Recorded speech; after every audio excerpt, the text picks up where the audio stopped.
Kamakailan, may mga ulat na lumabas tungkol sa di umano'y pagkikita ni Mark Pingris at Kim Rodriguez. Ayon sa mga balita, may mga larawan si Pingris at Rodriguez na kuha sa parehong lugar sa Sydney, Australia, na nagdulot ng haka-haka sa social media.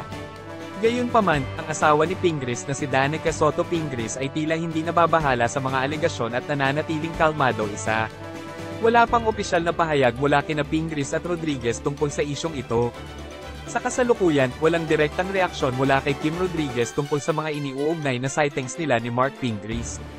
Ang mga ulat at komento sa social media ay batay lamang sa mga larawan at haka-haka ng mga netizen isa.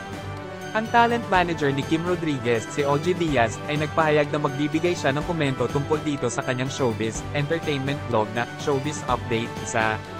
Hanggang sa magkaroon ng opisyal na pahayag mula kay Kim Rodriguez o sa kanyang kampo, ang mga kumakalat na balita ay mananatiling espekulasyon lamang.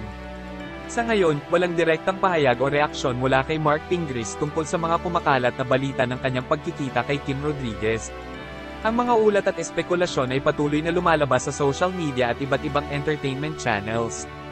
Mangyaring tandaan na ang impormasyong ito ay batay sa mga ulat na lumabas sa media at hindi dapat ituring bilang kumpirmadong katotohanan hanggat walang direktang kumpirmasyon mula sa mga nasasangkot na partido.